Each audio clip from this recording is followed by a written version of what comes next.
That's a really nice question.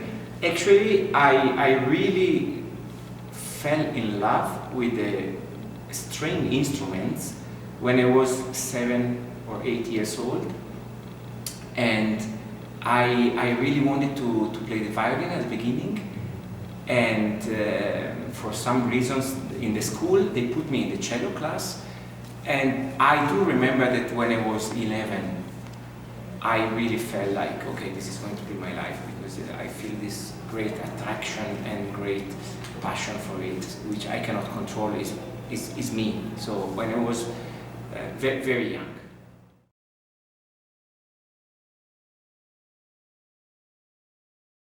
Yes, I have great memories of the past, or even the recent past, even what happened last week, because I think that as a musician, as an artist, is like when people do sport, is a continued process of learning, of discovering, getting more knowledge and more deep into the subject, which is the best thing. And I'm sure that for me it was a shock in a way, and a very good turning point when I was 25 and I won the job as a principal cellist of the Camerata Salzburg Orchestra in Salzburg in Austria, and actually at the time the principal conductor was Leonidas Kavakos, who played here I think very recently, and so moving from Italy to Austria to Salzburg was a big change for me on the cultural level, and about the habits, about the communication, it was a big brainstorming, and of course it was a job, but it was like going to school one more time. And I spent some years as a principal cellist there, then I left, and then I came back now as a professor for the university, and I love it.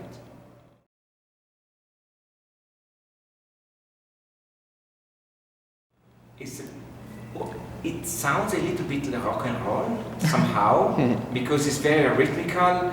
You have really crazy dances. It's a little bit diabolical, especially in the last movement. It's really the dance in the hell. And I was speaking with some colleagues, and we were saying that at the very end we could almost see the face of Marlon Brando in Apocalypse Now. It's a bit crazy, but I like this challenge of performing this music, because on one hand is a bit complicated or very energetic rock and roll, but actually it's incredibly deep.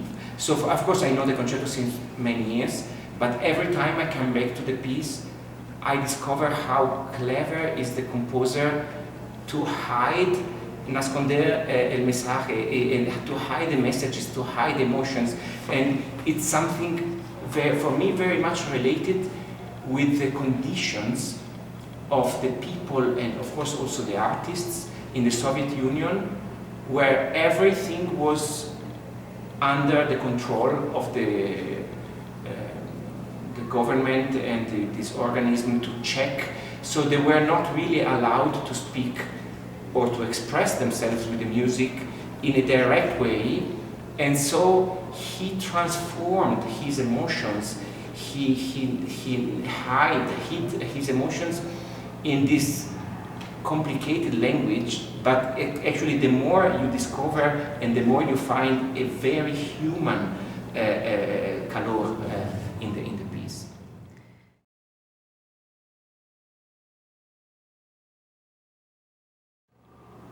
I am, on one hand, I cannot really say one, and it's like, sorry for the example, but it's like when people ask you what is your favorite dish and food. I like, and of course Italians always speak about food, and I like to experiment a lot, and I like to find new things. Like I You like to make new memories? Into new memories as much as I like to try the tacos con chapulines here, and it's always something new to learn. No, for sure I have great memories. I do remember a concert in Milano with Leonidas Kavakos when we played Brahms sextets number 1 and 2, and it was just phenomenal, the energy on stage with him and the communication. I remember when we played in Salzburg 3 concerts, Haydn Concerto for cello with my orchestra Camerata Salzburg, and I was 27, I think, and we had a young conductor who was, I think, 24. It was Gustavo Dudamel, and he was not as famous as he very soon later became, and but I would say I also remember with great pleasure and affection when a couple of years ago I was playing Bach suite at home for my father who was sick and he was in bed, or if I go to some friends, some elderly people, and I play for them.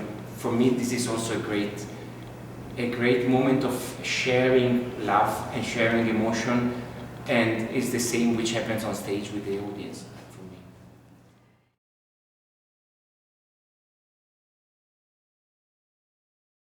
On one hand, there is a lot of variety how to approach life, and the job is part of life.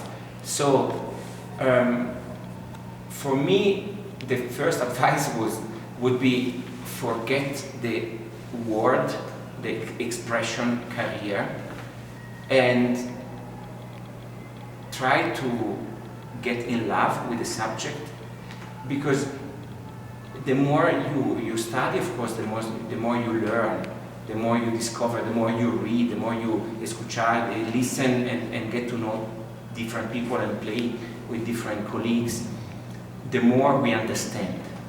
It's like in life, it's not, we are not born with the manual of instructions of life. We have to learn how to get through it, and it's the same with the job, or if we want to call it career. So it's really to listen and read and think a lot before we want to speak.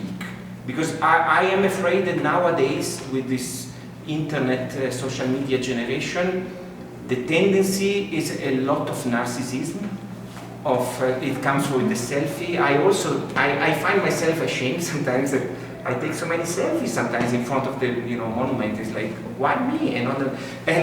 But this narcissism, I think, is moving the attention on ourselves and not on the art, and not on the nature, and not on the sharing. So for me, for the young people, it's like, forget yourself for one second and try to learn. Thank you so much for this conversation. It is a pleasure for me.